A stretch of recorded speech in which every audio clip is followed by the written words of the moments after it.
Hello and welcome to this video. Today we are talking all things fairy tale. I'll be recommending a bunch of books to you that are either fairy tale retellings or feel like fairy tales, even though they are not retellings. I'm a sucker for a good fairy tale. And also, I do want to mention that this video is a long time coming because a year ago I posted a video about books that remind me of the Disney princesses, and a few different people said that they wanted to see this video, so I'm sorry it took me over a year to make this video, but I hope you enjoy. I read a lot of fairy tale retellings as a teenager. That was almost exclusively all I read as a teenager. Here are the ones that rise to the top of the list that I still remember today as an adult, even though most of these I haven't touched in years. The first book on this list is Ella Enchanted. This is a favorite, just like an all-time favorite of mine. I read and reread this book so much as a teenager. I just was enchanted by it. This is a retelling of Cinderella. We are focused on a young girl named Ella. She was given a gift by a fairy when she was a baby, so she is forced to be obedient. Any command that is given to her, she has to fulfill that command. So anything from shh, be quiet, your dad's talking, to go steal something from the store. Any command she is given, she has to fulfill. From this, she becomes this kind of feisty, this kind of spunky, quirky girl who's trying to fight back against this magic that forces her to fulfill all of these commands given to her. And I love that. I love that she's kind of feisty. I love that she finds loopholes. You know, if somebody says, shh, be quiet, somebody else is talking, she'll keep saying what she was saying, but she'll just whisper instead of saying it at a normal volume. And so she finds these little loopholes, and I love that about her because she can't always have what she wants. She can't always do what she wants because she has to do what other people want her to do. She has a pretty clear idea of what she does want and like who she is. And I loved that as a kid. I loved reading about a girl who has a strong sense of herself. And of course, to fit in with the like Cinderella theme, she does end up with a prince, but first they become friends and they are just best friends, and it is the cutest thing ever. So I love Ella Enchanted and I highly recommend it. Another childhood favorite of mine is The Goose Girl by Shannon Hale. This is based on a Grimm's Brothers fairy tale with the same name about a young princess who is supposed to go off to a faraway kingdom and marry the prince, but on her way there, her maid betrays her and takes her place. This book is about a young woman who's kind of reserved and has to find her strength. You know, she has to learn to stand up for herself and also learn to take care of herself because she's in a situation where even though she is the princess, even though she is supposed to marry this prince of this far off kingdom, once she gets to the kingdom, nobody believes her. And so she has to find her own way. She has to make her own path, and she has to find a way to get people to believe her and believe her story and trust that she is who she says she is. And it was really inspiring to me as a teenager. In the retelling of it, she has the ability to speak to certain animals, so she uses that throughout the story to her advantage, and she also comes to find an even deeper power within her throughout the story, which I really loved as a kid. Another set of books that I read a lot as a kid. These are all books by the same author. Her name is Jessica Day George. The first two are Princess of the Midnight Ball and Princess of Glass. These two are a part of the same series, and I loved these two books. The first book is a retelling of the 12 Dancing Princesses. So it's focused on the oldest princess and her love interest, who is a soldier coming home after a war, and he gets a job as a gardener on the palace grounds. He discovers that the princesses are being swept away every night and forced to dance all night. He befriends the oldest princess, and spoiler alert, together they're able to break this curse that's on the princesses. But I loved this book because this book really, I liked how there's something romantic about it, but in this book, the magic that's portrayed in this book and the villain of this book are very sinister, and they just like have this like, I don't know, as a kid reading it, it just like, it felt evil, and not in a like cartoonish way. It just felt darker somehow. I liked that contrast between these cute romantic moments, but then we also go down into this deep, dark underworld feeling world, and you have this creepy sorcerer guy who's like controlling these young girls, and I liked that juxtaposition between the dark and the romantic. And Thought it was done really well. That same kind of juxtaposition is also featured in the second book, Princess of Glass, which is a Cinderella retelling. But in this telling of Cinderella, the fairy godmother isn't helping Cinderella just to be nice. She binds the Cinderella figure into this like dark contract. And so again, we see that magic in this world is not a happy bubbly thing. It's a like dark and controlling thing. And so again, I really liked that contrast between the like Cinderella fairy story, dancing at balls, falling in love with the prince, that kind of story, with this like darker like magic taking control of people and taking away their choice. It felt dark, it felt creepy, and I liked it. I still like it, which is why I'm recommending it here. This is the last book of my teen fairy tale retelling recommendations. It is also by Jessica Day George, but this book is based on a Scandinavian folktale called East of the Sun, West of the Moon, I believe is what it's called. The novel, the retelling, is called Sun and Moon, Ice and Snow, and it's about a young woman who, in a kind of Beauty and the Beast kind of way, is swept away to a castle by a cursed polar bear who needs her to live in his castle for a year in order to break his curse or something like that. But the one stipulation is that every night when she goes to bed, somebody will crawl into bed with her, but she can't look at that person. She can't ask who it is. She can't talk to them. She can't see who it is. She just has to just let it happen. So it's also got an element of like the myth of Cupid and Psyche from Greek mythology. So it's almost like Beauty and the Beast meets Cupid and Psyche but set in this very snowy Scandinavian setting. I liked it a lot. There is another retelling of this same folktale called East that I also read.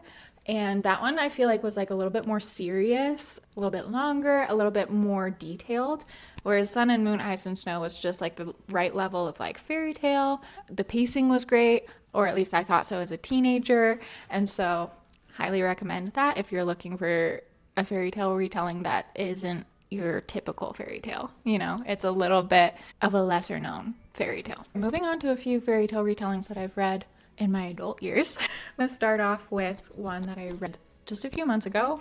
This is Little Thieves by Margaret Owen. This is a retelling of the Goose Girl, the same fairy tale we talked about earlier, but in this retelling, it is told from the maid's perspective, the maid who steals the identity of the princess. Yeah, we're focused on her perspective in this retelling, and I really liked it. I thought it was really interesting to see this story from her perspective, to see how this character was treated as a maid and how she's doing this to have some sort of control. And also in this book, it's presented as this princess is really scared and isn't ready to get married and doesn't know the man that she's marrying. He's a lot older than her and she's just like really hesitant about it. And so she goes to her maid, who's her best friend, and says, "What do? I don't want to do this." And the maid says, "Okay, I'll do it. You don't want to do it? Then don't. I'll take your place." But she's not completely doing it just because the princess asked her. It's mostly because throughout her life she has been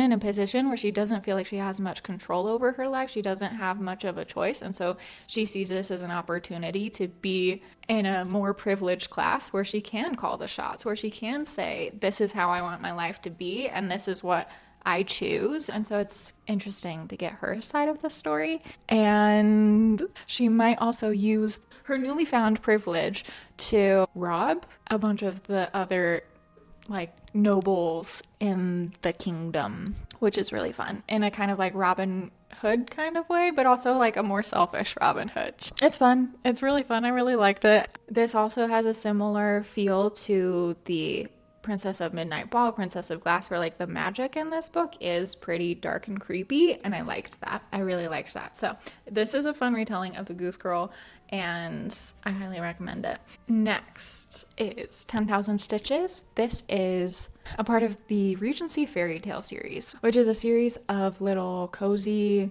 fantasy romances that are set in the Regency period in England. And so this one is a bit of a retelling of Cinderella because our main character, Effie, is a maid and she falls in love with a gentleman, and she wants to get him to notice her, get him to fall in love with her. And so a fairy finds their way into her life and decides to help her out in her pursuit to get this gentleman to fall in love with her. It's very cute, very Cinderella. I read it a few months ago and I really enjoyed it. So if you like Cinderella and you want to know what it would be like set in like a Regency time period, you should read this book. Next is Thornhedge. This is a retelling of Sleeping Beauty, and we're picking up the story. At this point, Sleeping Beauty character has been asleep in her tower for hundreds of years, and we are following the fairy named Toadling who is guarding her tower. So this fairy is telling the story to a knight who's been told about this tower and is curious about it and wants to figure out what's going on. So this knight comes along and the fairy is telling him the story of how this whole situation came about and how this young girl was put under a magic spell to be asleep for hundreds of years, and why that might be the best option for everybody. That is Thornhedge. It's a very short novella. Is it a novella?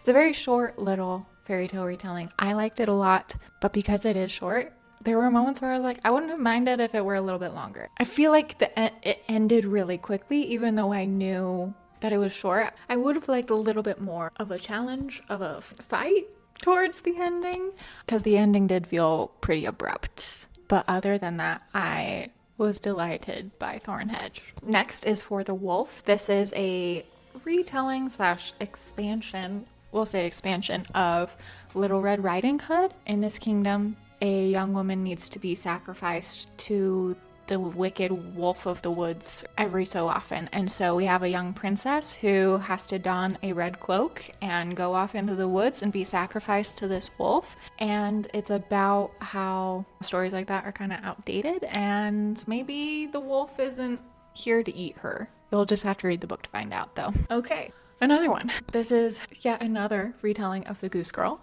and I use the word retelling in a very loose sense right there. This is A Sorceress Comes to Call by T. Kingfisher. I would say this is not so much a retelling as it is inspired by The Goose Girl, and that, there are some geese in this book. There's a horse with the same name as the horse in The Goose Girl, and I think that might be about it. This book, honestly, to me, feels more like Tangled, the Disney movie Tangled. The relationship between Mother Gothel and Rapunzel in that movie is the same kind of relationship as the mother and daughter who are the main characters of this book. The mother in this book is a sorceress and is very, very controlling of her daughter Cordelia. And in the story, Cordelia learns to stand up for herself when she and her mother move in with a kind old duke and his sister.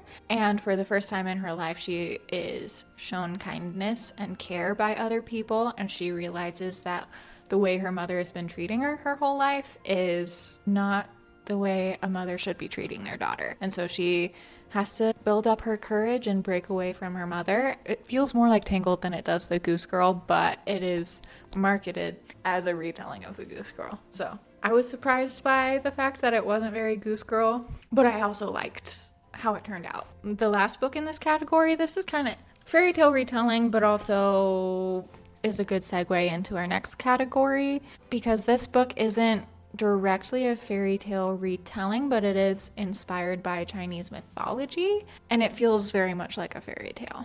So this is Daughter of the Moon Goddess. It is about a young woman named Shengyin. Shengyin is the daughter of the moon goddess Chang'e, and one day she and her mother and the moon are threatened, and so Shengyin has to run away and has to go into hiding in the court of the celestial emperor in order to protect herself. And so she's in this court of like celestial divine beings in order to hide from those same celestial divine beings who don't think she should exist. As you can imagine, it's a little bit complicated. It's a little bit tricky. There's a lot of disguising who she is. There's a lot of keeping secrets, and yet despite all of this, she becomes good friends, and maybe a little bit more than friends, with the prince. And that's just the beginning of the book. That's like the first quarter or third of this book, there's